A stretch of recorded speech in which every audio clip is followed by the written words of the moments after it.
Doctor عارف سے دیکھیں میں اسی پر بات کرنا چاہوں گی کہ جب شادی کی بات آتی ہے تو ڈیمانڈز دونوں طرف سے بہت زیادہ ہائی ہو چکی ہیں، ڈیمانڈز دونوں طرف سے بہت زیادہ بڑھ چکی ہیں. اگر لڑکے کی فیملی ہم پہلے بات کرتے تھے کہ وہ چاہتی تھی کہ بھائی لڑکی خوبصورت ہو، گوری چٹی ہو، ڈاکٹر ہو، پڑھی لکھی ہو، تو اب لڑکی والوں کی طرف سے بھی ڈیمانڈ آتی ہے کہ بھائی لڑکے کا گھر اپنا ہو، وہ مہینے کے لاکھوں روپیہ کماتا ہو، اس کی گاڑی اپنی ہو، وہ اتنا خرچہ ہماری بیٹی کو دیتا ہو، حق مہر میں اتنی چیزیں بچی کے نام رکھے. یہ ساری چیزیں کیلکولیشن دونوں سائڈ سے کی جا رہی ہے، تو میرے خیال سے ہم بہت زیادہ مٹیریلسٹک ہو چکے ہیں. جی بالکل، میں آپ کی جواب دینے سے پہلے میں وہاں سے آغاز کرنا چاہوں گا جہاں سے آپ نے سٹارٹ کیا تھا، کیونکہ ہم بہت زیادہ اس چیز کو فکرے کو لے کے چلتے ہیں جہیز ایک لعنت ہے. یہ آدھا پارٹ ہے. میں آپ سب سے ریکویسٹ کروں گا کہ پورا پارٹ کریں. اگر جہیز لعنت ہے تو بری کون سا ثواب کا کام ہے؟ اگر جہیز ایک لعنت ہے تو لاکھوں روپے کا لہنگا کون سی سنت رسول ہے؟ اگر جہیز ایک لعنت ہے تو 10 تولے کا زیور پہنانا کون سے اسوہ حسنہ میں آتا ہے؟ Why we are asking always about جہیز جہیز جہیز؟ تو یہ جیسا کہ آپ نے کہا نا کہ ہم کیلکولیٹ کرتے ہیں کہ چونکہ مجھے لڑکی کے اوپر 1 لاکھ کا تو لہنگا دینا پڑے گا، 80,000 کا اس کے بیوٹی پارلر کا ایک دن کا خرچ ہوگا، اس کے بعد بری کے سوٹ ہے جو ایک دفعہ پہنے جائیں گے کیونکہ کام ہوا ہوگا دوبارہ پہنے بھی نہیں جائیں گے. 6 لاکھ کے وہ سوٹ ہیں. تو جب میں نے 15 لاکھ روپیہ اس ظلم پر خرچ کیا جو مجھ سے کروایا گیا، تو 15 لاکھ تو میں بھی آپ سے لے لوں نا تاکہ میرا بیلنس ہو جائے. تو خدا رہا آج کے بعد جب ہم جہیز کی بات کریں تو اس میں بری کے ثواب کی بات بھی کر لیا کریں. That is number 1. دوسری بات جو ہم بات کر رہے ہیں کہ یہ لڑکیوں کی شادیوں کے مسائل سارے ہیں، تو اس میں ہم سٹینڈرڈز دیکھ لیں. پہلے ہمارے یہاں شادیاں 2-3 طرح سے ہوتی ہیں. والدین کرواتے ہیں زیادہ تر، لڑکیاں کلاس میں خود کرتے ہیں. یہ بھی چیزیں ہیں. سب سے پہلے بہت دلچسپ بات ہے یہ، یہاں پہ ارینج میرجز ہوتی ہیں. لڑکی میں ہم کیا کرائٹیریا، ہمارے سٹینڈرڈز کیا ہیں مڈل کلاس کے پہلے دیکھ لیتے ہیں. لڑکی سلیقہ شعر ہو، کام کاج اسے آتا ہو، بے زبان ہو، بد زبان نہ ہو، بڑوں کے آگے زبان نہ چلاتی ہو، امور خانہ داری کی ماہر ہو، ایماندار ہو، جھوٹ نہ بولتی ہو، تعلیم یافتہ ہو. میں آ رہا ہوں تعلیم یافتہ ہو اور خوبصورت ہو. اچھا، اب مزے کی بات ہے کہ صرف آخری والا خوبصورت ایک نکال دیں، باقی ساری کوالٹیز وہ ہیں جو آپ گھر کی ملازمہ کے لیے بھی تلاش کرتے ہیں. جب ہم گھر کے لیے ملازمہ ڈھونڈتے ہیں نا، وہ سگڑ ہو، سلیقہ شعر ہو، زبان نہ چلاتی ہو، بدتمیز نہ ہو، جھوٹ نہ بولتی ہو، بددیانت نہ کرتی ہو، اور تھوڑی بہت پڑھی لکھی ہو، تنخواہ بھی مرضی کی لیتی ہو، مالک کی مرضی کی. اچھا، تھوڑی بہت جو ہے وہ تعلیم یافتہ بھی ہو تاکہ آپ کو بات سمجھ آ جائے. صرف خوبصورتی گھر کی ملازمہ کے لیے ڈی میرٹ ہے. اچھا، اس کے علاوہ وہ تمام چیزیں جو آپ دلہن میں ڈھونڈ رہی ہیں وہی آپ گھر کی ملازمہ میں ڈھونڈ رہی ہیں. وہ میرٹ کیا ہے ڈاکٹر صاحب؟ میں عرض کرتا ہوں بھی. اس کے بعد دوسرے لیول پر آ جائے گی تو ہم لڑکی والے ڈھونڈ رہے ہیں نا، لڑکے والے کہ لڑکی کیسی ہو. اب دیکھیں لڑکا کیسا ہو. آپ نے کہا کہ لڑکا ہینڈسم ہو، یہ ایک ڈیفرنٹ کلاس کی بات ہوگی. میں جس میں موو کرتا ہوں، جس میں لوگوں کو ملتا ہوں، انٹرویوز کرتا ہوں، ان کے نزدیک فی زمانہ سب سے بڑا کرائٹیریا ہے لڑکا کماتا ہو، خوب کماتا ہو.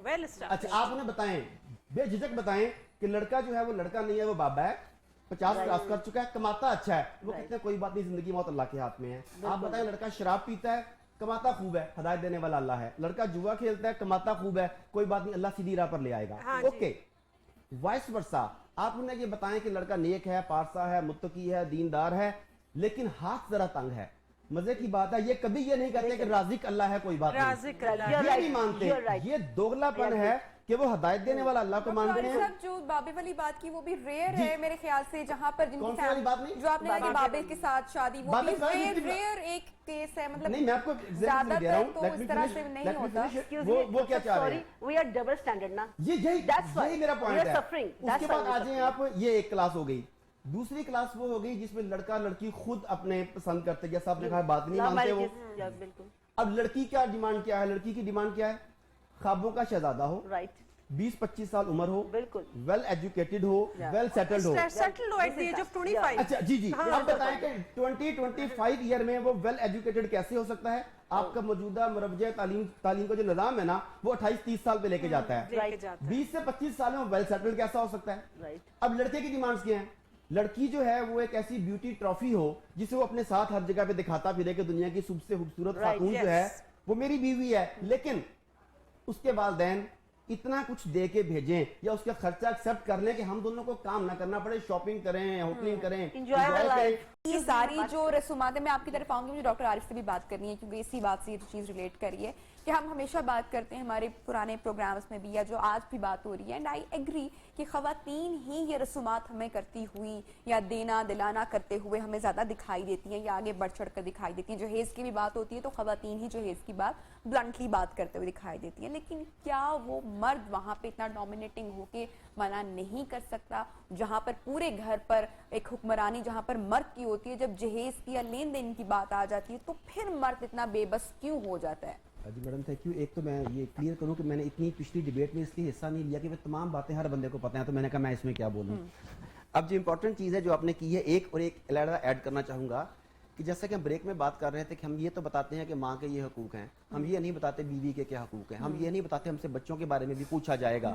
وہاں پر آ کر ماں ایموشنل بلیک میل کرتی ہے آپ کے گھر شوہر کو، بیٹے کو بھی اور بیٹے کو بھی اور شوہر کو، بیٹے کو بھی اور شوہر کو بھی.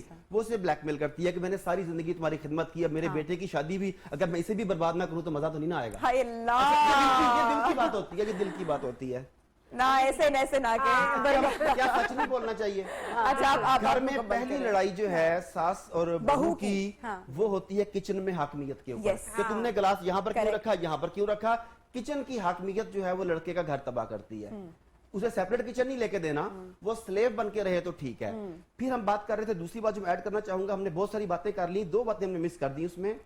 لیٹ شادی کے چکر میں ہم لڑکی کی شادی لیٹ کیوں کرتے ہیں؟ ہم کہتے ہیں پہلے یہ اعلیٰ تعلیم حاصل کر لے، خود کو تیار کر لے، کس معنوں میں؟ اپنے پیروں پر کھڑی ہو جائے تاکہ کل خدا نہ خواستہ اگر شادی نہ نبھی تو یہ اپنا بوجھ خود اٹھا سکے. ہم کئی سال لڑکی کو گھر بسانے کی نہیں، طلاق ہونے کے بعد بھی ٹریننگ دیتے ہیں. آپ اپنی اپروچ تو دیکھو بیویوں یا بندوں، آپ کر کے رہے ہیں. آپ لڑکی کے 10 سال اس لیے ایکسٹرا لے رہے ہیں کہ لڑکی طلاق کے بعد کیسے رہے گی. آپ اسے گھر بسانے کی تربیت کریں، شادی جلدی کریں اس کی. دس از نمبر 1. نمبر 2، جو آپ کا ایجوکیشن سسٹم ہے یہ اس طریقے سے آپ کو باندھ دیتا ہے کہ آپ 25-26 سال سے پہلے ایجوکیشن سے ہی فارغ نہیں ہوتے. سیٹلمنٹ کے بعد کی بات ہے، اس سے آپ کو بائی پاس کرنا پڑے گا. پھر واپس آ رہا ہوں رسومات کی طرف ہی کہ جو خواتین کی طرف سے ہوتی ہے، مرد کیوں چپ رہتا ہے. اب مرد یہ دیکھتا ہے کہ لڑکی کو دیکھنے کے لیے مرد نہیں گیا تھا، مرد ڈرائنگ روم میں بیٹھا تھا، بہنیں اور ماں اندر جا کے دیکھ کر آئی تھیں. انہیں پتا ہوگا کہ کیا ہے، وہ ان کے فیصلوں پہ چل رہا ہوتا ہے کیونکہ دیکھا انہوں نے ہوتا ہے، اس کے سامنے کلیئر پکچر نہیں ہوتی. پھر وہ بتاتی ہیں اسے کہ تم نے کیا کرنا ہے کیا کرنا ہے. اگر وہ انکار کرے تو پھر یہ ہے کہ میں ناراض ہوں اور تم نے ماں کو ناراض کر دیا، تم نے بیوی کو ناراض کر دیا. اب وہ پھنس جاتا ہے وہاں پہ. لیکن یہ بہت امپورٹنٹ ہے کہ ہم مردوں کو یہاں پر بیٹھ کر یہ فیصلہ کرنا چاہیے کہ ہمیں اپنا گھر بسانا ہے. ہم بیوی اپنے لیے لا رہے ہیں یا اپنی ماں کے لیے لا رہے ہیں؟ میں بیوی اپنے لیے لا رہا ہوں کہ اپنی بہن کے لیے لا رہا ہوں؟ ہمیں اس چیز کے اوپر بالکل کلیئر ہو جانا چاہیے. دوسری بات، کیونکہ میں بہت دیر چپ رہا ہوں نا تو میں سارے پوائنٹ ایک دفعہ بیان کر دینا چاہتا ہوں. آپ نے ریشو کی بات کی خواتین کی، آدھی بات ہوگی، میں آدھی ایڈ کرنا چاہوں گا کہ 52 سے 55% خواتین ہیں. اس کے بعد جو ہماری میرج کاؤنسلر بیٹھی ہیں یہ میری بات کو سیکنڈ کریں گی کہ سیکنڈ میرج میں 90% مرد شادی کرتا ہے، عورت نہیں کرتی. اگر طلاق ہو گئی ہے، لائف پارٹنر کی ڈیتھ ہو گئی ہے تو مرد شادی کر لے گا، عورت شادی نہیں کرے گی. اگر وہ بھی 10% آپ ایڈ کر لیں تو 55 + 10% 65. اب 65 ایسی خواتین موجود ہیں جنہوں نے شادی کرنی ہے اور 35 آپ کے پاس میل موجود ہیں. 35 نے 35 کے ساتھ جب شادی کرنی ہے، سٹینڈرڈز کیا ہوں گے وہ انہوں نے کر لی. اب باقی 30% کہاں جائیں گی، اس کا کون سوچے گا؟ اس میں سب سے بڑی رکاوٹ آپ تین ہیں. جی، دوسری شادی کی اجازت نہیں دیتے آپ لوگوں کو. ہمیں ڈائریکٹلی ہمیں تین نہ کہیں، آپ کہہ رہے ہیں کہ وہ خواتین ہیں جو گھر پہ بیٹھی ہوئی ہیں. میرے خیال سے آپ نے سب کچھ مکس کر دیا. ہم میں بہت فرق ہو سکتا ہے، ان میں بھی بہت فرق ہو سکتا ہے. لیکن آپ سمجھ کی بات آپ نے پرسنل لے لیا. آنا کلیئر کرنا ضروری ہوتا ہے بھائی. ایک بات کہنا چاہوں گی، Let me finish please. On a lighter note, آپ کی بیوی بھی ایڈڈ ہے جو آپ کو دوسری شادی. بالکل ایگزیکٹلی. اچھا اب وہ یہی ہوتا ہے شادی والے گھر میں بعد میں. اچھا لیٹ می فنش پلیز. تو آپ دونوں سے مراد یہ ہے کہ مطلب ہماری فیمل سائڈ جو ہے، اچھا ہم کیا کر رہے ہوتے ہیں کہ ہم اس میں سب کچھ ٹھیک. اب میری 2 بیٹیاں ہیں، میرا 1 بیٹا ہے. اسی ریشو سے اگر آپ دیکھ لیں کہ ایک بیٹے کو ایک لڑکی مل گئی، ایک لڑکی کو ایک لڑکا مل گیا، دوسری بیٹی کے لیے مجھے کمپرومائز کرنا چاہیے یا نہیں، یا میں کسی کا حق لے کے آؤں گا؟ میں اپنی طرف سے سٹارٹ کر لیتا ہوں نا. میں اپنے سے سٹارٹ نہیں کرتا، اپنے بیٹے سے کرتا ہوں، اپنی بیٹی سے سٹارٹ کر لیتا ہوں. چلو اب مجھے بتائیے، جب میں اپنے سٹینڈرڈز کو ایسے رکھوں گا، میں دوسری شادی کو کنڈیم کروں گا تو پھر اس کے بعد میں حتیٰ کہ اس کی مذمت کرتا ہوں، میں گناہ کبیرہ کا مرتکب ہوتا ہوں یہ کہہ کے. میں دوسری شادی کا مذاق اڑاتا ہوں، میں رسول پاک صلی اللہ علیہ وسلم کو بھول جاتا ہوں. اگر رسول کا، یہ میرے ساتھ مذہبی اسکالر بیٹھے ہیں، ہم کہتے ہیں نکاح من سنتی. میرا ایک سوال ہے ان سے، آپ سے ایک شادی ہر ریلیجن میں ہے کہ نہیں؟ جی ہاں بالکل یہودیت میں، عیسائیت میں، ہندو مت میں، جی۔ تو پھر ان نکاحوں میں سنتی کیوں؟ ایک سے زائد ہے تو نکاح سنت ہے آپ کا۔ رسول پاک کی سنت دیکھیں، صحابہ کرام کی اس کی فالوشپ دیکھیں، وہ کیا ہے؟ ایک سے زائد، اس صورت میں وہ سنت ہے۔ میری انٹرپریٹیشن اس کی یہ ہے۔